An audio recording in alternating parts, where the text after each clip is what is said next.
Praise God, mga kaigsunan. Nili nga kagabigon sa mga amin nga gihatag sa mga batan. So nili nga kagabigon, dako ang akong nakalipay, kundi usab nini nga punto.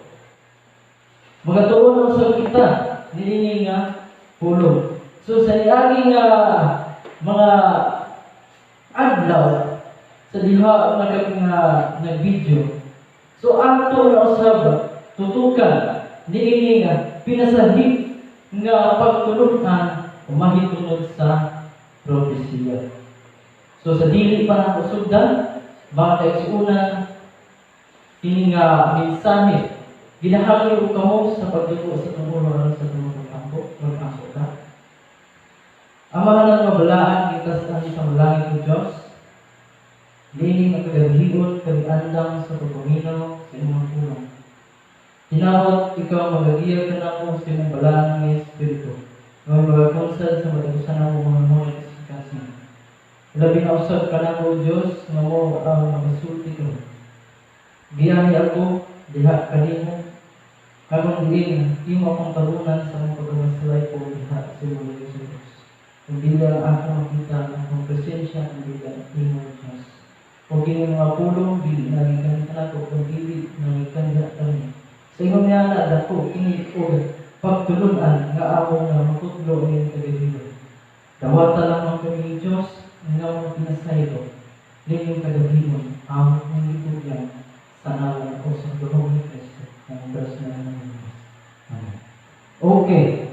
Ninyong kagabigan, ato na sabag, tunan, kiningan, dako nga propesya nga gitaytulan kini mystery of the Bible prophecy. So sa unang nga pag-uban nato mga kaigsunan, apan kini dugtong kini sa dako nga kahibulungan nga propesya nga mao ang nasilat dinha sa Daniel. Kung sa niagi nga panahon nato pagtuon nato, naghislot kato mahitungod kang Daniel. Diha sa Daniel 2 mahitungod sa danggo ni King Nabucodonosor. Apan ini ato balikod ang mga propesya aron atong masabtan kini nga sumpay ng propesya nga atong pag-iskutan. Excited na ba mo, mga kaigsunan? Mga bagay, hilo. Mga ganda sa mga wag na inform siguro, kulang sa tao. Apan ini, ato lang, balikon ang sa propesya na naghisgot ni ato dugay nga ng panahon. Atong isummarize mga kaigsunan nga si King Nabucodonosor na kita o nagkatanggo, apan iyang namintan o gihubad kini ni Daniel o ang ulo. Mao kini ang gold nga nagrepresent kang King Nabucodonosor o ang tughan ingon nga bili. Atong basahon, ingon pa, diha sa Daniel 2 kapitulo 32 kung ato nga abihan atong Biblia, atong basahon. This image head was of fine gold, his breast and his arms of silver, his belly and his thigh of brass, his legs of iron, his feet part of iron and part of clay. So mo kini ang dako nga danggo nga gipahibalo kang King Nabucodonosor mahitungod sa iyang nandamo tungod kay iya nga nalimtan. Apan sumpay niini nga propesya nga ato karong tun-an dinha sa Daniel 7 nga pamatuod nga diha si Daniel sa iyang pagkatulog tunga-tunga sa kagabi ato na siya danggo nga ato na yung mga upat ka mananap. Ingon pa, diha sa Daniel 7 versikulo 3, and the fourth great beast come out from the sea. It different from the others. So dunay upat ka mga beast. So atong tun-an aron nga atong masabtan kung unsa ang pasabot niini. Nga mas labi. Nga kung atong tugion ang Biblia, dili kini ingon nga literal nga atong masabtan tungod kay kini magarepresenta man sa dako nga dili pagsabot. Atong basahon, water represent people, multitude, nation, or tongues. Makita kini sa Revelation 17 verse 2. Wings represent war, tribe.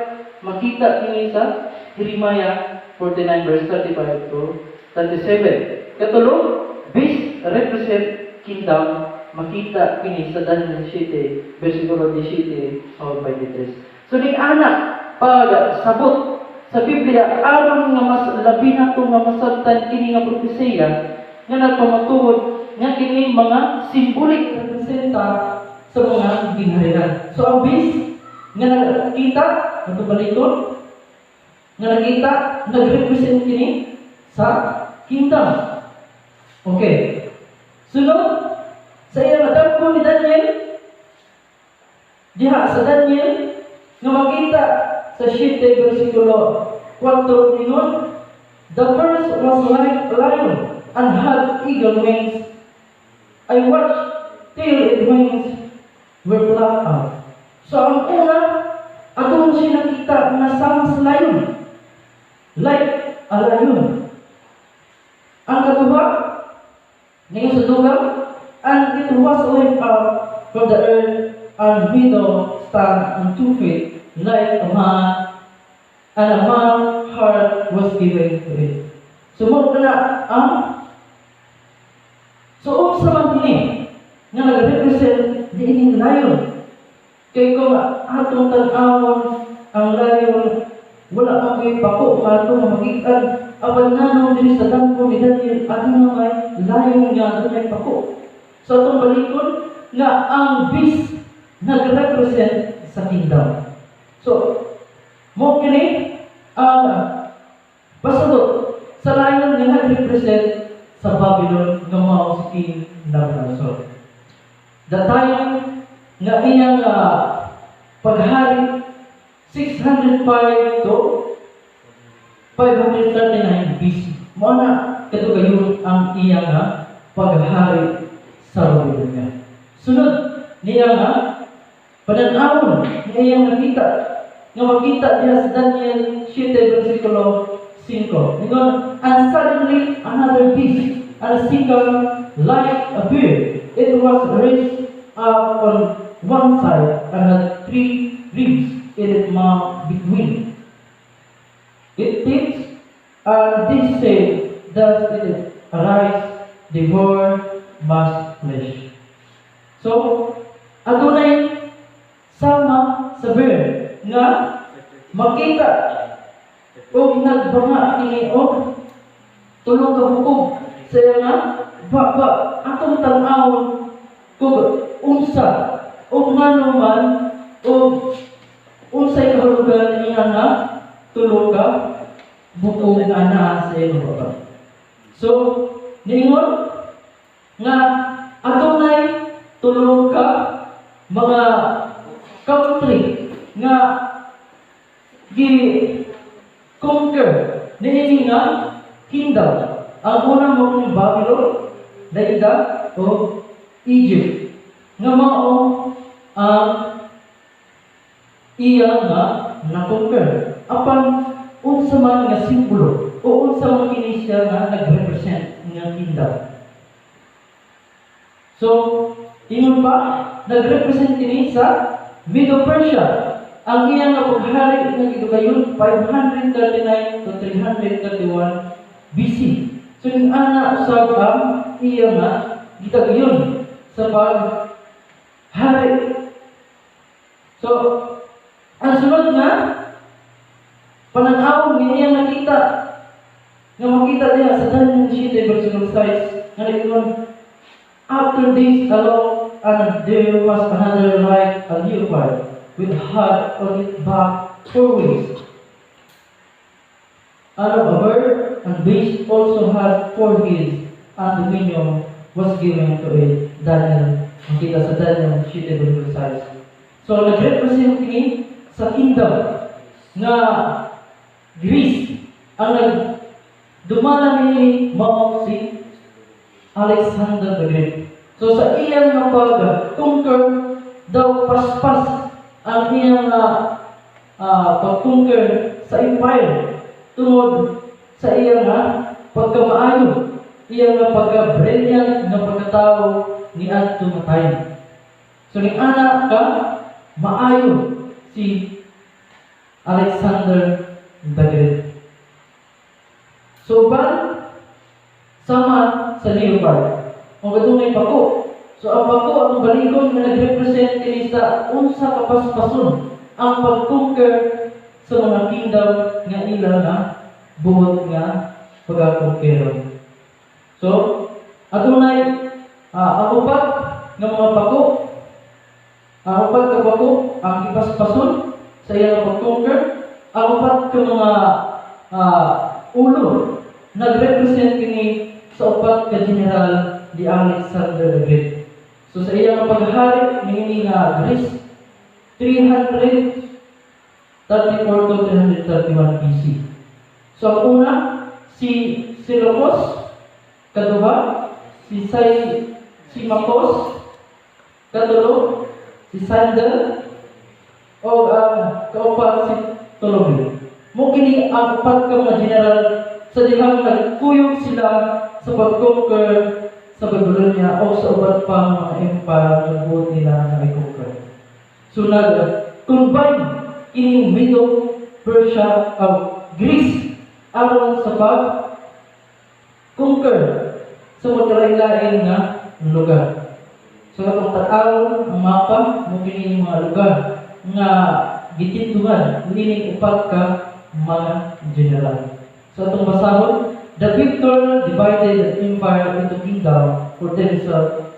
Seleucus received Asia from Phrygia and India, Western Asia Minor, Tyre, Philistine. Si Marcus, Ptolemy became king of Egypt, and Sander, already governor of Macedon, was recognized as sovereign in this way of kingdom arose from the empire. So mo kini ang history nga na-record sa ancient world. No? Mo to ang ilang mga kingdom na ilang girepresentahan uban sa ilang commander nga si Alexander the Great. So ang sunod, nag-represent ini ang kingdom sa Greece o sa ilang paghari 331 to 168 BC ang iyang gitugayon. Mo kini ang katulo nga beast nga nag-represent sa kingdom. So ang kaupat, mo kini nga makita diha sa Daniel 7, mingon, after this I saw in the night vision, and behold a four beast, dreadful and terrible, excellently strong. It had a hard iron teeth, it has devouring, breaking in pieces, and stumbling the side with his feet. So, it was different from all the beasts that we before it, and it had 10 horns in Daniel 7:7. So, lahi sa upat ka mga beast nga nag-una, o grabe ka mga hadlok, terrible, o grabe ka kusgan kini nga beast kung inyong tanawon nabigod pangit ko o nabigod drawing. So kapag ato subayon o unsa bagay kini nga kingdom. So nag-represent kini sa Rome nga ang iyang paghari 168 BC to 476 AD. So yung anak ka dugayon usab ang iyang paghari. So ato i-review. Ang una, like a lion. Kaduha, like a bird. Ang katulo, like a leopard. ang kaupat nga beast nga makaradlok o nagrepresent kini o gitawag kini nga beast nga terrible nga way lain kung dili dragon. Kasi siya sa dragon kay walay bakot.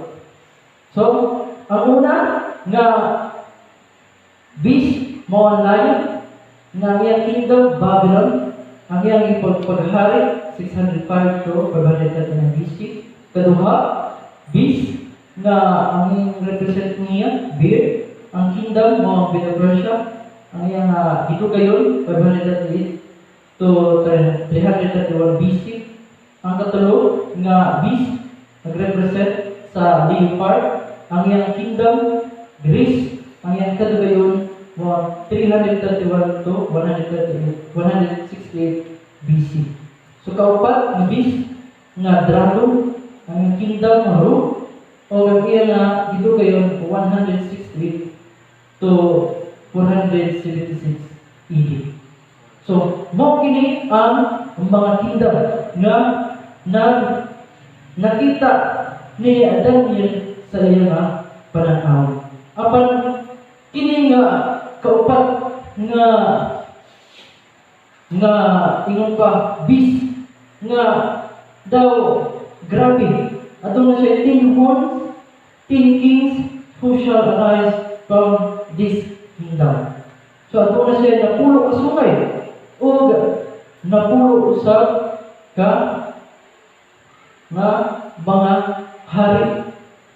So atong tanang pagbalik ang Daniel 2 nga diha sa iyang tiil na may part nga iron with clay nga sa iyang tiil, sa iyang mga tudlo nga mo kini ang nagrepresent sa 10 kings.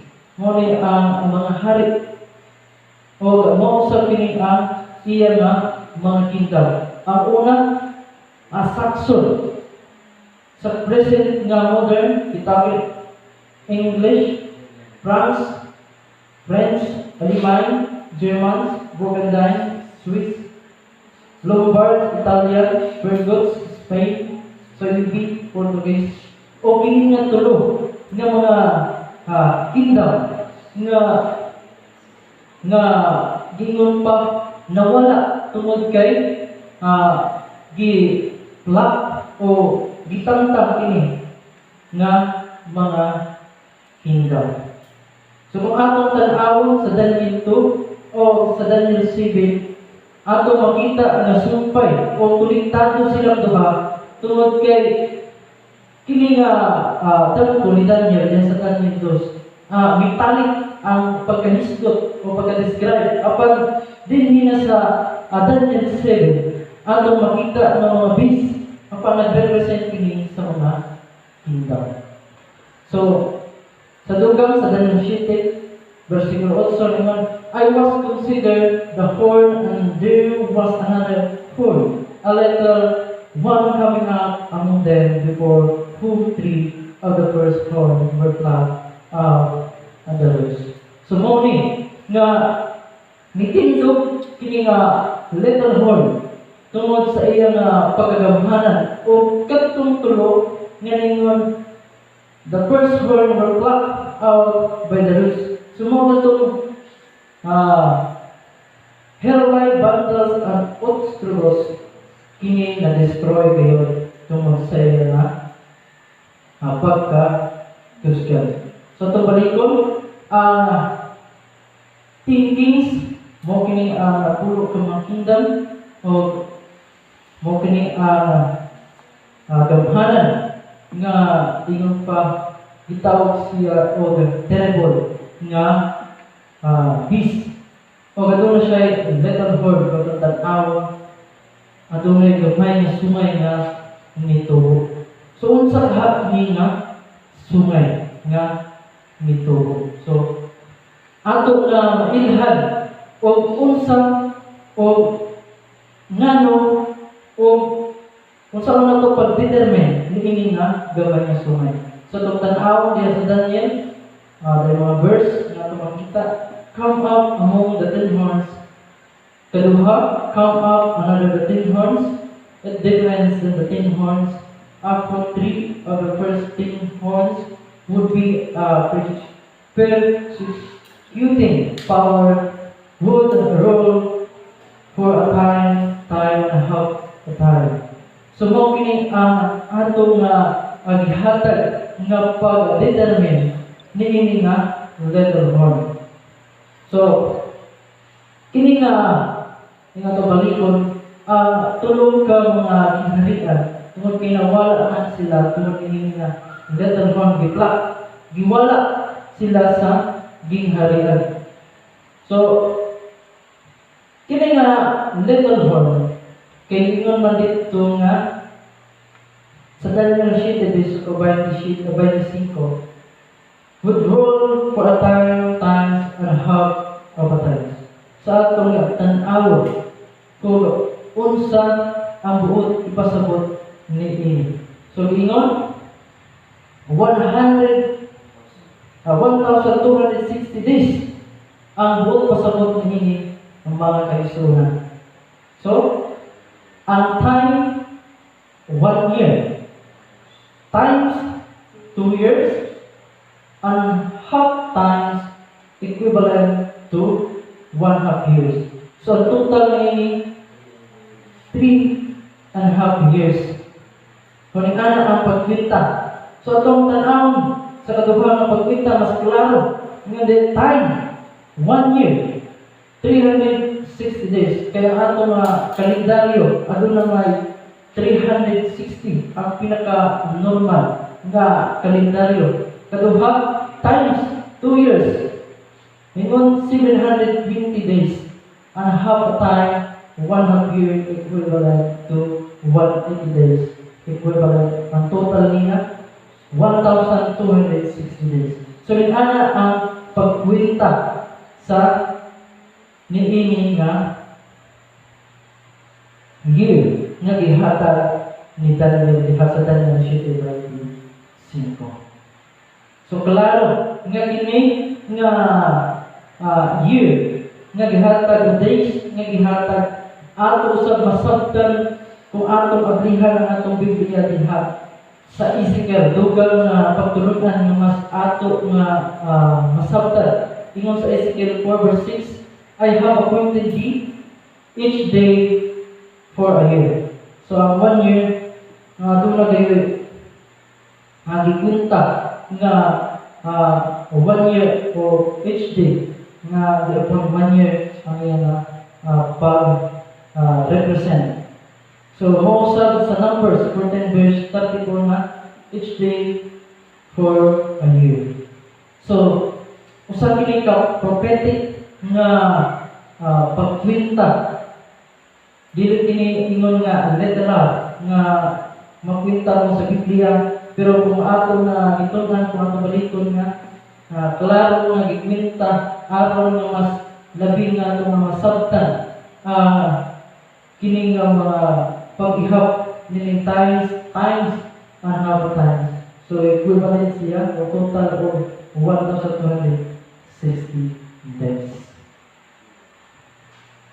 So ang dato nga pangutana nga buhat na ito nga baga tiguon kung ngano kini nga little horn nga gamay nga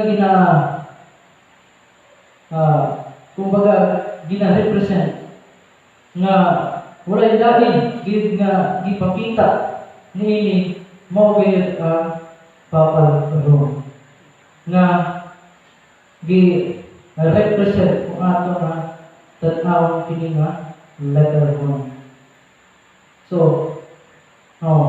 kay tungod iya nga gi-block ang kini nga tulo ka kingdom o mao ang hinungdan nga kini nga letter horn ito o nahimo gyud ni nga gawhanan apan ang punto din mga kaigsuonan nga ato nga masabtan kining panang-aw ni Daniel nga upat kabuok nga beast nga gi-represent nga ato kay nga mas putusan nining Daniel 7 nga mao ang buot ipasabot nga kini nga mga kingdom nga hangtod nga kini ang una nga kingdom mga Babylon napildi sa kingdom sa Middle Persia o ang Middle Persia napildi sa Greece o kini Greece napildi usab sa Rome o anaan na sa ngun pa anaan na sa pinaka tiil o nga tudlo ang ato nga propesya. So mo kini ang ato nga dako nga angay nga ato nga sabton kay kini nga propesya daw ingon pa dili sayon kay tungod gikinahanglan og taas nga panahon nga ato kini nga matun-an nga pinaagi ni tulong ka mga upat ka mga bis nga gipakita nagapamatuod lamang nga ang propesiya nagkahadoon na.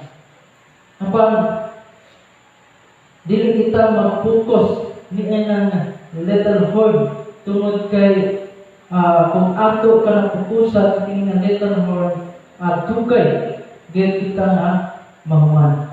Apan kini nga gingon sa Daniel 2 kung atong basahon nga gingon din ha sa Daniel 2 nga diha sa Daniel 2 versikulo 34 no, thou sawest till that the stone was cut out without hands, which smote the image upon his face, that were on iron and clay, and break them to pieces. So, kini di ay nga mga gingharian, mga kingdom, o kini nga base nga nag-represent sa mga kingdom, dili di ay kini siya nga mulungtad hangtod sa katapusan, kundi adunay kingdom nga giandam nga gingon pa nag-represent sa stone. Kung ato kini sabton kini nga stone nag-represent kini sa kingdom mao ang kingdom ni Jesus Christ.